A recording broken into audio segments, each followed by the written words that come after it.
Bonjour tout le monde, vous avez été nombreux à me demander ce qu'est la thérapie des schémas. Et effectivement, je vous parle souvent des schémas sur ma page YouTube, sur ma page Facebook. Je parle souvent, d'ailleurs souvent des mêmes schémas, parce que ce sont les schémas que je retrouve le plus dans mes accompagnements en cabinet.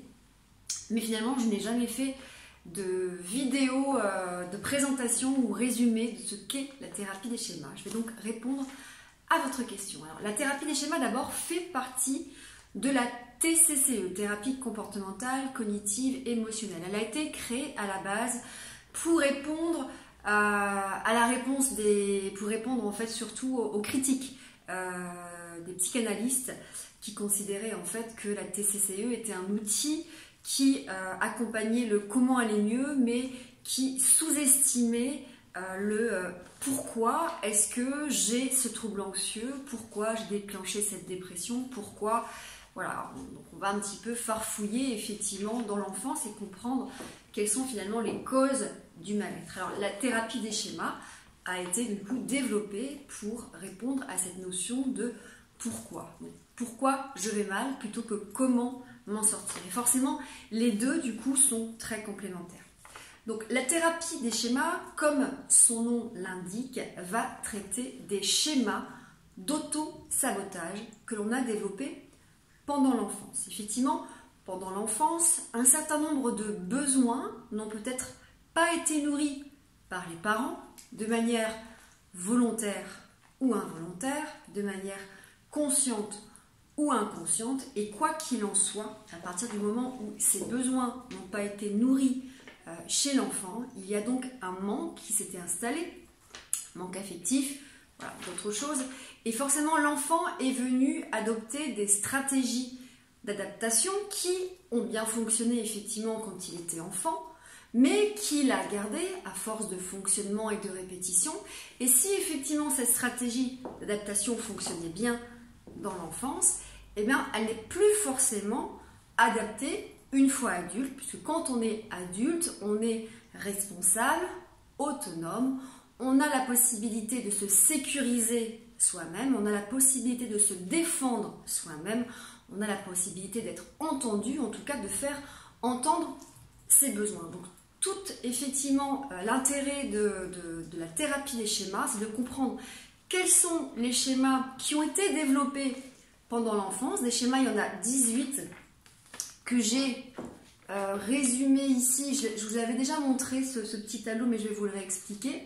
Il y en a 18. Dans le livre de Jung, qui s'appelle « Je réinvente ma vie », il n'y en a que 11 qui sont présentés, mais en général, donc, il y en a plutôt 18, tout en sachant quand même qu'en accompagnement, on retrouve souvent les mêmes schémas, et il y a certains que, je pense, je n'ai jamais accompagné, ou en tout cas très rarement accompagné, comme la punition, par exemple. J'ai dû l'avoir une fois dans mes accompagnements. Voilà, ouais, la punition, c'est vrai que je ne l'ai pas souvent accompagnée. Alors, chaque schéma, on va retrouver en fait un certain nombre de schémas qui appartiennent à des grands domaines. Et à chaque domaine correspond un nombre de besoins qui n'a pas été nourri par le ou les parents de manière volontaire ou involontaire. Alors, on a le premier domaine qui est ici, qui s'appelle le domaine de séparation et rejet. Et vous avez la correspondance ici des besoins qui n'ont pas été nourris. Donc dans le domaine de séparation et rejet, c'est quand on a des enfants qui ont été soit négligés, soit maltraités, soit critiqués, soit abandonnés, soit rejetés. Globalement, on va retrouver donc la stabilité, la sécurité, l'amour, l'empathie, le soutien. Voilà. Tous ces besoins-là n'ont pas toujours été nourris par les parents de manière volontaire ou involontaire. Il peut y avoir eu un abandon qui soit réel ou abandon qui soit ressenti. Il peut y avoir eu la maltraitance, il peut y avoir eu des parents exigeants et critiques.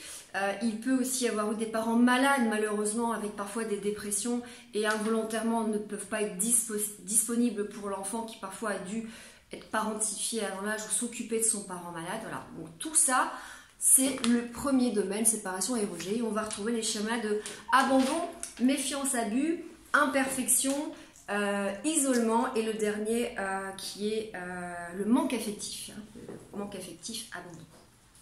Le deuxième domaine dont je vous ai déjà parlé, parce que j'ai fait une vidéo, c'est ce qu'on appelle le manque d'autonomie et de performance. C'est quand l'enfant n'a pas été autonomisé. Donc là, on a souvent des parents, et moi souvent je le dis dans mes accompagnements, c'est difficile parfois à entendre pour une maman, mais une maman qui est trop surprotectrice, une maman qui a peur de tout, peut inconsciemment ou involontairement ne pas encourager son enfant à l'autonomisation parce qu'elle va souvent faire à sa place, parce qu'elle va l'assister. Ou on a aussi par exemple des parents qui ont manqué énormément et qui ont tout donné à leur enfant en mode de compensation. En tout cas, l'enfant n'a pas appris à se débrouiller seul ou n'a pas appris à développer ses compétences et son autonomie. Et donc, il va développer parfois souvent une angoisse, enfin en tout cas de l'anxiété par rapport à l'environnement en pensant que l'environnement est dangereux et qu'il n'a pas les capacités à s'adapter à cet environnement. On retrouve donc juste pour vous dire, voilà, c'est autonomie et compétence, les besoins qui n'ont pas été nourris. Et dans ce domaine, on va retrouver la dépendance, le fusionnement, l'échec et puis la peur du danger, donc la vulnérabilité. Donc j'ai peur de tout, j'ai peur de la maladie, j'ai peur potentiellement de mourir, j'ai peur de l'indigence. Donc j'ai eu des parents qui avaient un peu peur de tout et j'en ai développé la croyance que le monde pouvait être dangereux. Le troisième domaine, c'est ce qu'on appelle le domaine manque de contrôle et de limites. C'est quand l'enfant n'a pas eu de repères ou pas assez de repères, de cadres, de limites. Il n'a pas été frustré. Ça aussi, souvent les parents ont du mal à l'entendre. Quand je l'explique, il faut un enfant trop frustré, c'est pas bon, mais un enfant qui n'est jamais frustré, c'est pas bon non plus, parce qu'en fait, on va en créer un enfant roi, et un enfant roi va devenir potentiellement parfois un narcissique qui pense que tout lui est dû et qu'il peut prendre ce qu'il veut, parce qu'il a toujours eu ce qu'il veut. Donc on va retrouver effectivement au niveau des besoins, c'est les besoins de limites et de ton contrôle. Donc mettre des limites à l'enfant. Et au niveau des schémas, on va retrouver le schéma de droit exagéré. Donc je pense que j'ai plus de droits que les autres. On retrouve souvent ce schéma chez les narcissiques. Et puis le manque de contrôle de soi. Je ne sais pas contrôler mes actions, je ne sais pas contrôler mes émotions.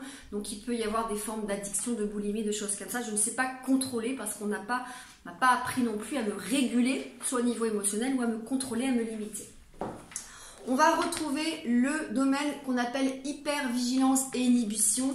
C'est quand effectivement il n'y a pas eu... L'enfant n'a pas été encouragé à jouer, à se détendre, à pouvoir développer sa spontanéité. Souvent, on lui a dit, tu dois travailler. Voilà, ce qui est important, c'est de travailler, la notion de l'effort, Et forcément, ce sont parfois des adultes qui sont très sujets au burn-out, qui peuvent aussi se dire, mais en fait, je n'ai pas le droit de me détendre, sinon ça veut dire que je suis fainéant, etc., etc.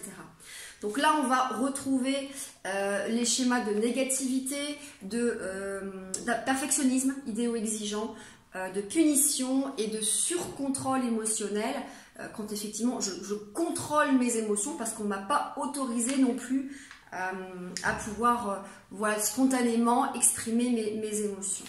Et puis le dernier domaine, c'est le domaine d'expression des besoins.